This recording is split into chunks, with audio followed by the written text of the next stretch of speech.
तो दोस्तों मैं आ गया हूँ एक और नई वीडियो के साथ में। तो दोस्तों अगर तक मेरे चैनल को सब्सक्राइब नहीं किया है तो सब्सक्राइब कर दीजिए और साथ में बेल आइकन को भी प्रेस कर दीजिए ताकि हमारे अगली वीडियो का नोटिफिकेशन आपको मिलता रहे।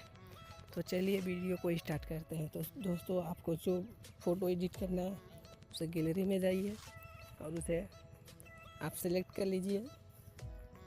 सेलेक्ट करने के बाद से आपको सेंड वाले ऑप्शन पे जाके पिक्सआर्ट में ओपन कर लेना है। टूल्स वाले ऑप्शन पे जाके इसका मतलब रीसाइज कर देना है ताकि जूम करने से फ़ोटो फटे नहीं। उसके बाद से इसका जो ये लाइट वाला है उसको हम सेट कर लेंगे, लाइट का ऑप्शन। तो दोस्तों देखते रहिए मैं कैसे एडिट करता हूँ। ये अमाउंट वाला जो ऑप्शन है उसको मैं इतना पे रखा। उसके बाद से चलते हैं नेक्स्ट ऑप्शन में। ऐसे ही फ़ोटो एडिट करने के लिए ध्यान से देखते रहिए और म्यूजिक को एंजॉय कीजिए।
तो दोस्तों आप देख सकते हैं हमारा फ़ोटो को लुक कुछ इस तरह का दिख रहा है।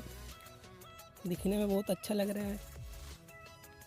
आशा करता हूँ आपको भी अच्छा लगा। अगर अच्छा लगा है तो लाइक कीजिए, कमेंट कीजिए और अपने दोस्तों के साथ शेयर कीजिए। तो दोस्तों आप देख सकते हैं जैसा कि हमारा फ़ोटो एक बहुत ही अच्छे लुक में एडिट हो चुका है। तो दोस्तों मैं आशा करता हूँ आप भी ऐसे एडिट कर सकते हैं। तो चलिए आज के लिए इतना ही और मिलेंगे नेक्स्ट वीडियो में।